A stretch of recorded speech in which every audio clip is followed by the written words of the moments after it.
నమస్తే అమ్మ. నమస్తే. అమ్మ మీ పేరు చెప్పండి ఒక్కసారి మనల కోసం. వెంకల ఉమాదేవి, నడికూడెం మండలం, హన్మకొండ జిల్లా. మా గురువు కన్నప్ప సాంబయ్య, మాది శివమారుతి గ్రూపు. ఓకే అమ్మ, ఒక మంచి భక్తి పాటతో స్టార్ట్ చేసుకుందాం, తర్వాత మాట్లాడుకుందాం. ఓ అమ్మ దుర్గమ్మ కోటొక్క వందనాలు, మమ్గన్న తల్లి నీకు పాదాభివందనాలు. పుట్టేడు పూలల్లా బతుకమ్మను బెర్షి ఆ బామలంతా గూడి బతుకమ్మన ఆడంగా, ఆ 20 చేతుల నీవు వీరమాతవమ్మ, కలికా శక్తివమ్మ, కరుణించి బ్రోవవమ్మ, మా కన్న తల్లివమ్మ. ఓ అమ్మ దుర్గమ్మ కోటొక్క వందనాలు, మమ్మగన్న తల్లి నీకు పాదాభివందనాలు. బెజవాడగిరుల మీద వెలసిన దుర్గమ్మ, ఆ ఎల్లలోకాలు ఏలేటి మా తల్లి. ముక్కుకు ముక్కు పోగు నీకు ముద్దు టుంగురాలు, దగదాగ మెరిసేటి ఆ దండియాగాలు. కళ్ళకు పట్టీలు ముక్కుకు ముక్కేరా, దగదాగ మెరిసేటి ఆ దండియాగాలు. పెద్ద పులి మీద పేరైన తల్లివమ్మ, ఓ అమ్మ దుర్గమ్మ కోటొక్క వందనాలు, మమ్గన్న తల్లి నీకు పాదాభివందనాలు. మంచిగా వాడుతున్నావు అమ్మ. ఏడ నేర్చుకున్నావు? ఎంతవరకు చదువుకున్నావు నువ్వు?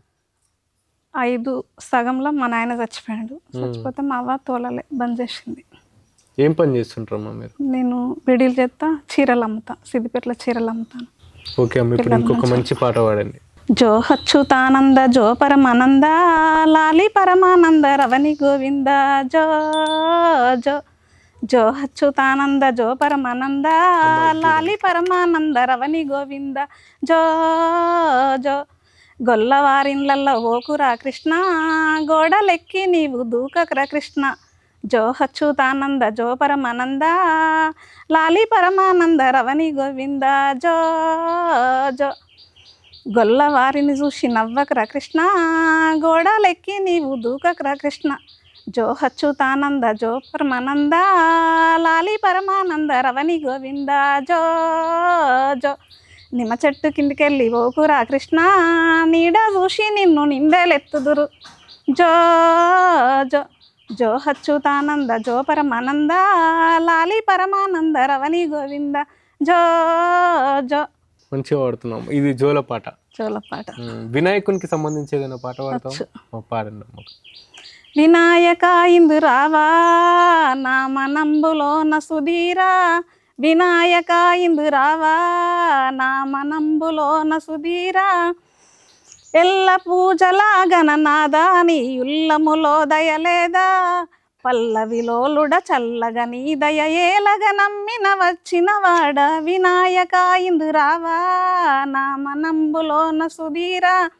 గజముఖ దేవ వినాయం ఈ అజర ఉజ్వల క్షేమం, సుజనులు వేడగ జయము నిమ్మని నిజ రూపంబున విజయం చూపలే. వినాయక ఇందురావా నీ మనంబులోన సుధీరా, పల్లవిలోలుడ చల్లగా నీ దయ ఏలగ నమ్మిన వచ్చిన వాడ. గుండ్రని బొజ్జ గణేశ మా తండ్రివి నీవే విశ్వేశ, మెండుగా వచ్చటి గండములన్నీయు కండము చేయుము తొండము తోడుత. వినాయక ఇందురావా నా మనంబులోన సుధీరా, వినాయక ఇందురావా నా మనంబులోన సుధీరా. ఎల్ల పూజల గణనాదా నీ ఉల్లములో దయలేదా, పల్లవిలోలుడ చల్లగా నీ దయ ఏలగ నమ్మిన వచ్చిన వాడ. బాగా పాడుతున్నారమ్మా. అంటే మొత్తం భక్తి పాటలే. ఎప్పటి నుంచి నేర్చుకుంటున్నారమ్మా మీరు పాటలు? ఎప్పటికీ వాడుకుంటా నేను. అంటే ఏ వయసు ఉన్నప్పటి నుంచి పాడుతున్నారని? చిన్నప్పుడు ఇట్లా పాడుకునేది. కొండెనక కొండ ఎక్కి 6 కొండలెక్కి, ఏ కొండలున్నావు స్వామి తిరుమల వెంకటేశ, ఏ గృహలో ఉన్నావు స్వామి తిరుమల వెంకటేశ. స్త్రీ పురుషులంతా కలిసి మీ పిల్లలమంతా కూడి వడివడిగా నడిచి వచ్చి మీ దర్శనం కొరకై స్వామి మీ మచ్చి ఉంటుంది స్వామి. కొండెనక కొండ ఎక్కి 6 కొండలెక్కి, ఏ కొండలున్నావు స్వామి తిరుమల వెంకటేశ, ఏ గృహలో ఉన్నావు స్వామి తిరుమల వెంకటేశ. ఆ జాము ప్రొద్దున లేచి ఆకాశ గంగకెళ్ళి ప్రాణాన స్నానమాడి పలవీల ఎల్లగొట్టి మీ కొండకు వస్తే మీ స్వామి తిరుమల వెంకటేశ. మంచిగా వాడుతున్నావమ్మా. నీకు భక్తి బాగా అనుకుంటామ్మా కదా? ఏ దేవుణ్ణి ఎక్కువగా నమ్ముతావమ్మా నువ్వు? శివుడు నా ఇష్ట దైవం శివుడు. ఎందుకు? ఏదైనా మంచి కోరుకున్నది నెరవేరింది ఉందా ఇప్పుడు? నాకు జరిగిన తదంగంలో నన్ను స్ట్రేట్గా నిలబెట్టి తీసుకొచ్చిందే మళ్ళీ శివుడు ఇక్కడికి. 80 లక్షలల్లా ఈ ఊరు నుండి ఒక అతను ఫోన్ చేసి 1-2 లక్షలకే విషం పుచ్చుకొని సత్తాళ్ళు, నువ్వు ఏ ఆధారంతో బతుకుతానో అన్నాడు. అంటే నేను మంత్రుల చిట్టి నడిపించిన నా సభ్యులు 500 మంది నా ఇంటికి వచ్చి బతికేళ్ళు. మేము 4 బతుకమా అని నా కొడుకుని పట్టుకొని బయటకు వెళ్ళిన నేను, నన్ను గట్లెందుకు అడుగుతానో అన్న రోజు నైటే తెల్లారి వరకే ఆయనకు హార్ట్ అటాక్ వచ్చింది. నన్ను ఎందుకు బతుకుతాను అని అడగటానికి ఎవరికి అర్హత? ఎవరిది అయినా పరమశివుడి లీల. ఆయన ఎప్పుడు ఇస్తాడో ఎప్పుడు తీసుకోపోతాడో ఆయన ఇష్టం, అది అంతేగాని మనం అనడం మాత్రం కరెక్ట్ కాదు. శివయ్య అన్నావు కదమ్మా, శివయ్య కోసం ఒక మంచి పాట పాడు మరి. శంకరా ఓ శంకరా నిన్ను శరణు వేడినానయ్యా శంకరా, శరణాన్ని వేడేము శంకరా, మమ్ము కరుణించి కాపాడు శంకరా, కరములు చూపితి శంకరా, ఎన్నో వరములు మాకిమ్ము శంకరా, ఇంతమంది రాన శంకరా, నీవు శిలలాగా వెలిశావా శంకరా. శంకరా ఓ శంకరా నిన్ను శరణు వేడినామయ్యా శంకరా, శివరాత్రి రోజు నీదు భజనలు దేవా, భక్తి తోడ చేసేదాము మరవక మేము, తప్పకుండా భక్తులంతా తరించిపోయేదారు, శిరము పైన గంగమ్మను నిలిపినవాడా, తలవంకను నెలవంకను తలపైన గలిగినవాడా, రమ్మనంటే నిన్ను దేవా నింగి నుండి దిగిరావా, రమ్మనంటే నిన్ను దేవా నింగి నుండి దిగిరావా, ఆదమరచి ఉన్నావా మమ్ముల నీవు, లేదిక ఇలలో నా మాకే దైవం, శరణని వేడేము శంకరా, మమ్ము కరుణించి కాపాడు శంకర, కరములు చూపితి శంకరా, ఎన్నో వరములు మాకిమ్ము శంకర, ఇంతమంది రానా శంకరా, నీవు శిలలాగా వెలిశావా శంకర.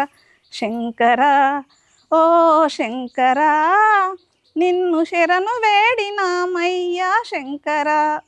ఓకే అమ్మా, మంచిగా వాడుతున్నాం. అయితే 80 లక్షలు అప్పు అయింది అన్నారు కదమ్మా, అంటే అంత అప్పు అయిన తర్వాత కూడా మస్తు ఇబ్బంది పడిన రోజులు ఉంటాయి.